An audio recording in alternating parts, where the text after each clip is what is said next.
Hello and welcome. In this video, we will derive expression for electric field due to a linearly charged conductor using Gauss's theorem. So this is the application of Gauss theorem. So let us consider we have a very long wire positively charged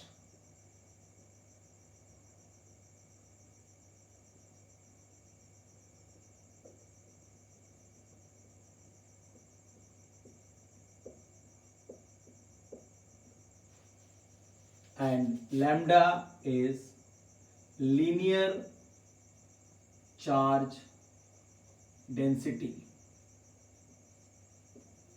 It means this is charge per unit length.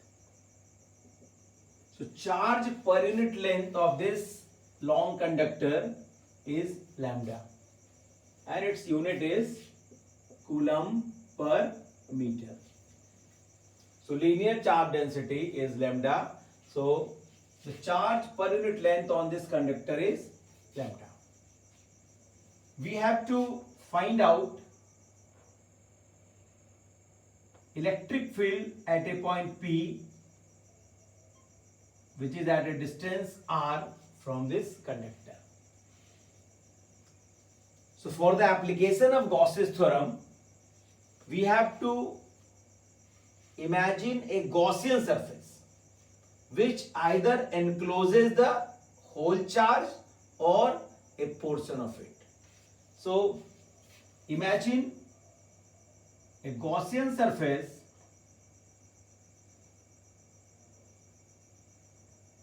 cylindrical in shape,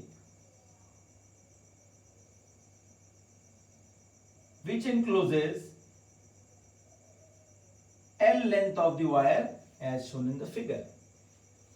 And then imagine a surface ds. Now, as per the diagram, we can see very easily the electric field here is given like this, and the perpendicular or normal vector is also shown like this. So the theta angle is 0 degree.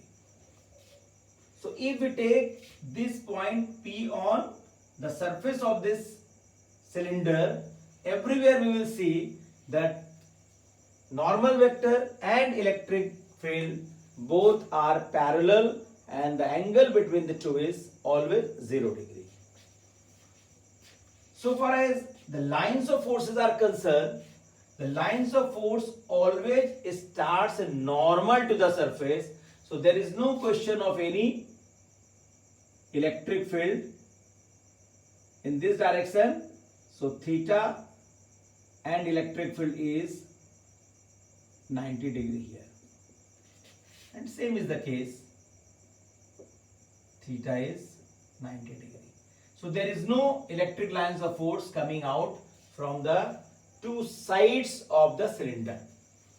Now we have to apply Gauss's theorem. So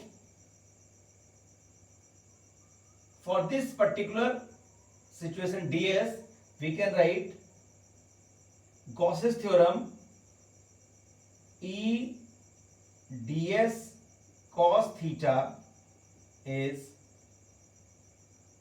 q by epsilon naught.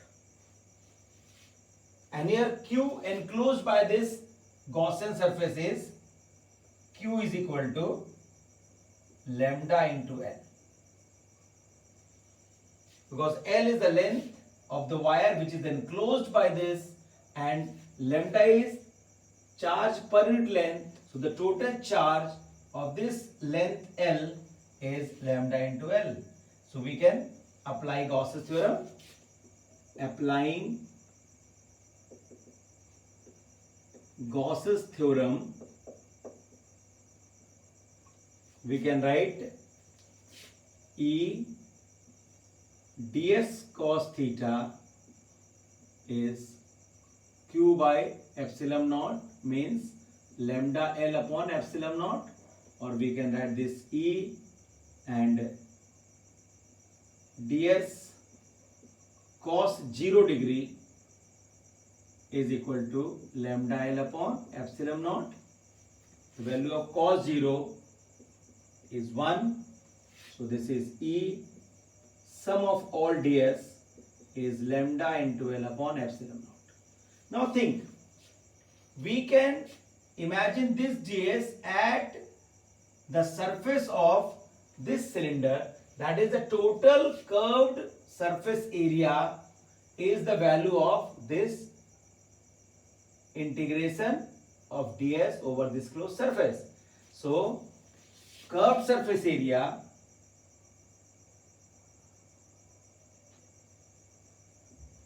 of cylinder is 2 pi r into L. So curved surface area formula we can apply.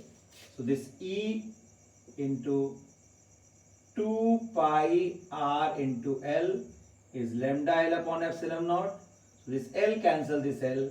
So E is equal to lambda upon 2 pi epsilon naught r. The formula of electric field at a point which is at a distance r from the linearly charged body. So this derivation is again very important for board examination as well as for solving numericals. Thank you.